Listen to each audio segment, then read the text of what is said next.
Hello my dear friends. In this video, actually in our yesterday's video we have already started the introduction of our third unit, and we have also discussed some part of the first topics, that is classical free electron theory. So in this video we are going to learn the complete part of classical free electron theory. Lorentz and Drude were the scientists who proposed this theory in the year 1900. And they have also conducted an experiment in which they have come to a conclusion that free electrons are responsible for electric conduction.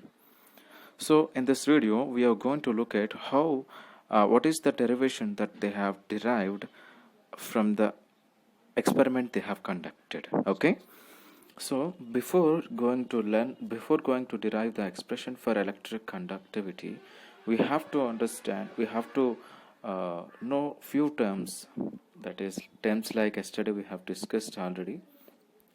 We have discussed what is drift velocity, what is relaxation time, what is mean free path. I hope you all are aware of these terms, but we have to know some more terms, and we also have to learn the formulas for this drift velocity, relaxation time and mean free path. See here, we all know what is the definition of what is the formula for velocity, for linear velocity. It is the displacement with respect to time, displacement divided by time. It is the simple formula for velocity. In the same way, drift velocity equals to mean free path divided by relaxation time. In the same way, it is the distance and it is time. In the same way as we have did here, it is same as here. Okay, fine. I hope you got this. This is the formula. We have to exchange the terms in order to find out either of these terms. If we wanted to find out the mean free path, what happens is Vd multiplied with the relaxation time. So this is how we have to calculate whenever required. Fine. And we have also derived the formula for Vd when technical terms like electric charge and electric field and mass are given. Right? So here you can see this is the force with which the electrons start traveling when electric field is applied in the opposite direction of electric field. This is the electric field applied to the conductor. When this electric field is applied, electrons will move in the opposite direction of the electron in an alignment. Okay, since electron charge and electron field are opposite to each other, this minus symbol is mentioned before the product of charge and electric field. Fine. But F, according to Newton's second law, force is equals to mass with the product of acceleration. Okay, and where acceleration is equals to the rate of change of velocity with respect to time. Clear? I hope you know this term, what is acceleration. If you don't know, post it in the comment box. I will make it clear with a very brief explanation, very clear explanation. Clear? This is a very simple term actually. So what I have done is F equals to m into A. If I replace this A with dv by dt, what happens is F is equals to m multiplied with dv by dt. So here v is nothing but our drift velocity, right? Here the traveling particle is electron, and the velocity that electron is having is the drift velocity, right? It is the average velocity when the electric field is applied. So we have to find out a drift velocity. So here F is equals to minus E into capital E, and here according to Newton's law, F is equals to m into dv by dt. So what happens is I will equate this one and this one.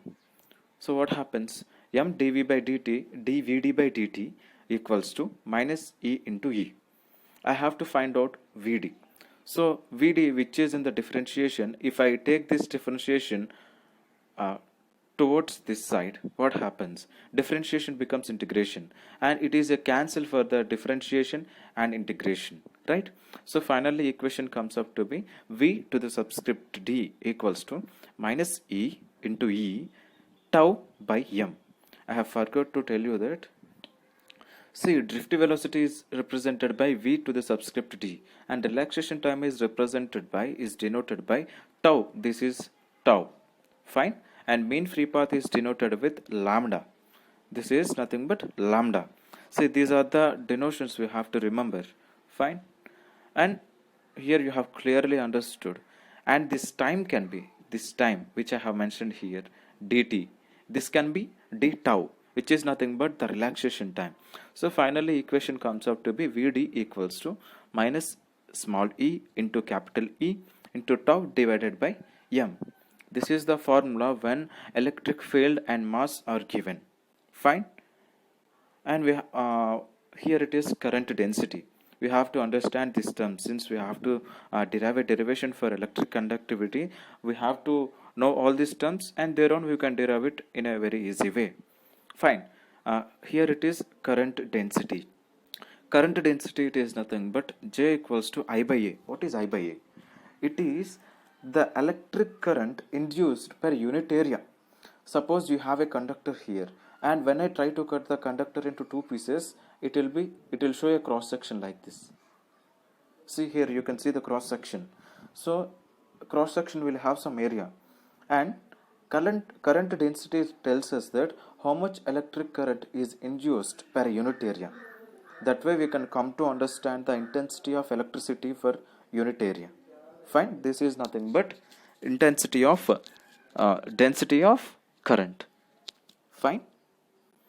And here comes our king, conductivity. Finally we are going to find out this thing, conductivity. This is the main aim for us to solve. So conductivity is represented by this symbol sigma. Sigma is nothing but it is the ratio of current density to the electric field. It tells us how much intensity that current density is having when a unit of electric field is given. Right? These are the formulas and definitions you have to remember. These are the terms you have to remember while we are deriving the equation for electric conductivity. Fine. What we are doing here is we are going to find out the relation between, wait, I will change the color.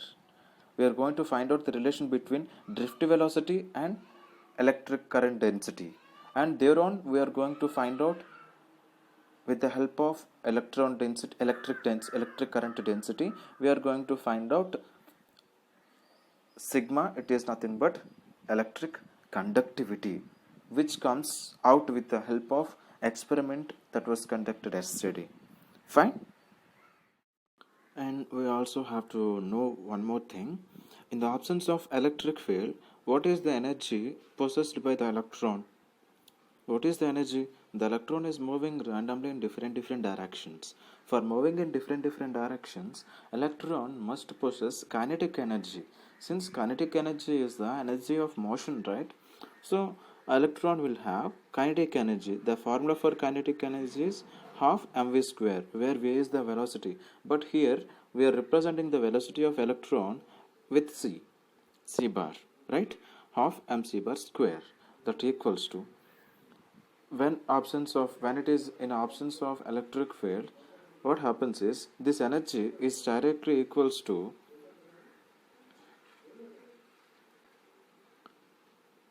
three by two kb T, where T is the absolute temperature, kb is nothing but the Boltzmann constant, and 3 by 2 is a constant.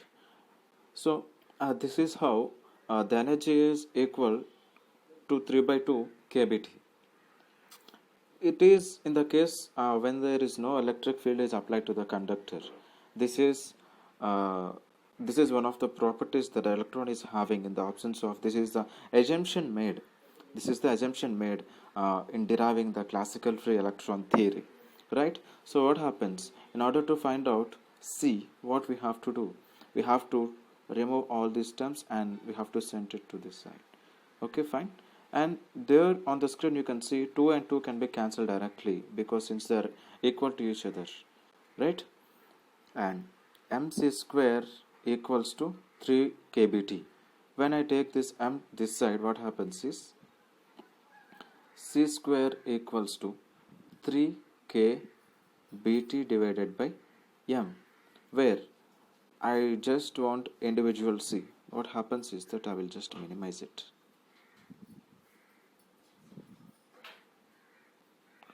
I'm putting it somewhere here.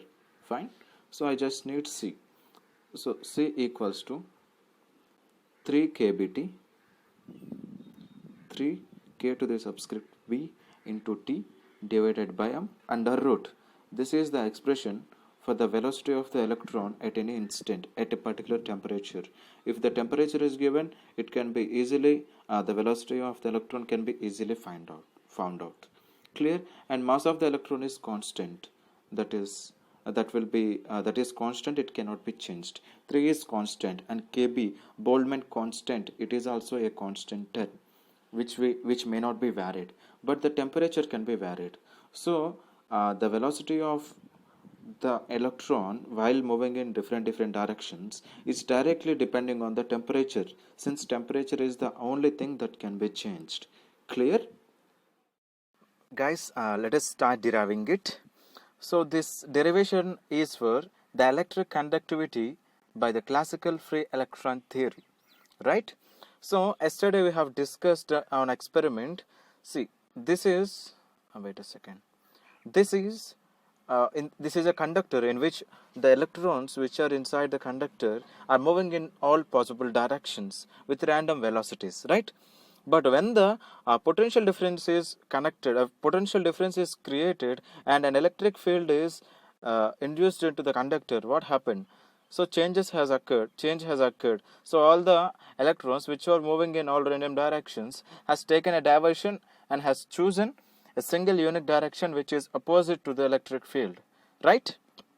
So at this case, we have also derived the drift velocities formula, and previously we have studied about all the parameters, or the terms we have to understand for deriving this equation, right? So let us get into it. So here I have written all the formulas here which are needed to derive this expression for electric conductivity. Here let us go with one by one. This is the formula for the drift velocity which we have derived earlier. Vd equals to minus E into capital E into tau. Tau is nothing but the time of relaxation, and divided by m. M is nothing but mass of the electron. And J equals to minus NE V to the subscript D. What is J? J is nothing but the current density. It equals to minus NEVD. Here it is this. Wait a second. This formula gives the relation between the drift velocity and the current density. It seems there is a lot of derivation behind for this relation. So we are not going to solve the derivation, but this is the direct formula we have to remember. J equals to minus NEV to the subscript D. Vd is nothing but the drift velocity, where N is the concentration of electric current, E is the charge of electric current, Vd is the velocity, average velocity maintained by an electron when the electric field is given, nothing but the drift velocity. J is, you all know it, the electric density. And C equals to root over 3 kBT divided by m. And just now we have derived the equation for the velocity of the electron. And here we have to understand one thing. Vd is already the velocity of the electron. And what is C? I am telling C is also velocity of electron. C is the velocity of the electron, but when there is no electric field is connected. But Vd is the drift velocity when there is an electric field connected to it. Right? There is a difference between these two velocities. I am representing the velocities before the electric field is connected with C. It is nothing but electron velocity when there is no electric field connected. And Vd is the drift velocity when the electricity is connected. Clear? And it equals to 3 kBT divided by m under root. Right? This is the formula. And finally, that is sigma equals to J divided by E. J is nothing but the density of the electrons divided by E is the electric field, right? Let us start deriving the equation of electric conductivity using all these formulas which were written to the right of the screen. Clear? So first of all, let us take J equals to minus NEVD. So we already have the formula for Vd, drift velocity, that is nothing but minus small e multiplied with capital E into tau divided by m, which is here.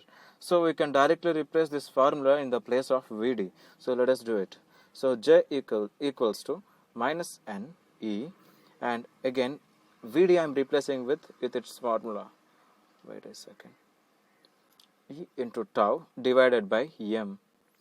So j equals to minus into minus, it becomes plus, and n remains the same, and e into e, it becomes e square, and capital E left emptily, and that is tau and m. So finally equation comes out to be j equals to n e square capital E into tau by m. So j equals to n e square tau divided by m into E. You can see the last formula here, that is conductivity equals to the electric current density divided by the electric field, right? From this equation, J can be written as J equals to sigma into E, right? So here you can clearly see A equals to B, and here the same A equals to C. What happens? B directly equals to C, right? This is what we are going to do. So what I'm going to do is I'm going to equating these two terms from equation, let us say it is 1, it is 2. From equation 1 and 2, I'm equating both of the terms. So what happens is n e square tau E divided by m equals to sigma E, and E are cancelled. So the equation comes out to becomes tau equals to n e square tau divided by, we already know this formula, that is velocity. Velocity of the electron c is equals to lambda by tau, or else Vd can also be lambda by tau, but c is also velocity of electron, right? So c is equals to lambda by tau, where tau can be written as lambda divided by c. Here c is the velocity of the electron when there is no electric field connected to the conductor. So we can directly replace this tau with lambda by c. So let us do it. So here we have another formula, that is C is equals to root over 3 kBT divided by m. So we can replace this formula in this expression. So how this expression is going to change, let us see. Sigma equals to n e square lambda divided by m into C is nothing but root over 3 kBT divided by m, but it is in the denominator. So we can take that root m to the numerator. So root m comes here, and the rest of the term, that is 3 kBT, remains in the denominator. So here this m can be written as root m multiplied with root m, right? So what happens? So sigma equals to n e square lambda multiplied with root over m, and m can be written as root over m multiplied with again root over m, right? So here it can be 3 kBT as usual. So root m with this root m are both cancelled. Here finally this total root becomes a single root. So sigma equals to n e square, wait a second, n e square lambda divided by root over 3 m k b t. And okay, fine, let us take this. And we all know this, that is conductivity tells us how that conductor is at what amount that conductor is allowing the electricity flowing inside the conductor. But whereas resistivity tells us the opposing force of that conductor. Resistance and conductance are both opposite to each other, and in the sense we can also tell us both are reciprocal to each other. Conductance is represented with sigma, and the reciprocal of the conductance is nothing but the resistivity. The reciprocal of the conductivity is nothing but the resistivity. So resistivity can be written as 1 by sigma. It is nothing but reciprocal of conductivity. It becomes equals to resistivity. Resistivity is represented with rho, this symbol rho. So rho can be written as 1 by sigma, and we have a formula here. So rho can be written as root over 3 m k b t divided by n e square lambda. So this is the expression, wait a second, this is the expression for the resistivity, and this is the expression for the conductivity. This is the final expression in which classical mechanics has helped the scientists to derive for. Clear? This is the final expression for electric conductivity. And there are some drawbacks. At the same time, there are some merits and demerits for this classical free electron theory of solids. Clear? And we will also discuss the merits and demerits. Clear? Now let us look into the merits and demerits of this classical free electron theory. And in our syllabus it is clearly mentioned that to explain only merits and demerits. But we have explained it with an example so that you will understand what are the merits and demerits. And of course, by using this classical mechanics principle, this classical free electron theory verifies Ohm's law. It verifies Ohm's law by conducting an experiment, which is there in the textbook. You can also refer it, and it is very simple.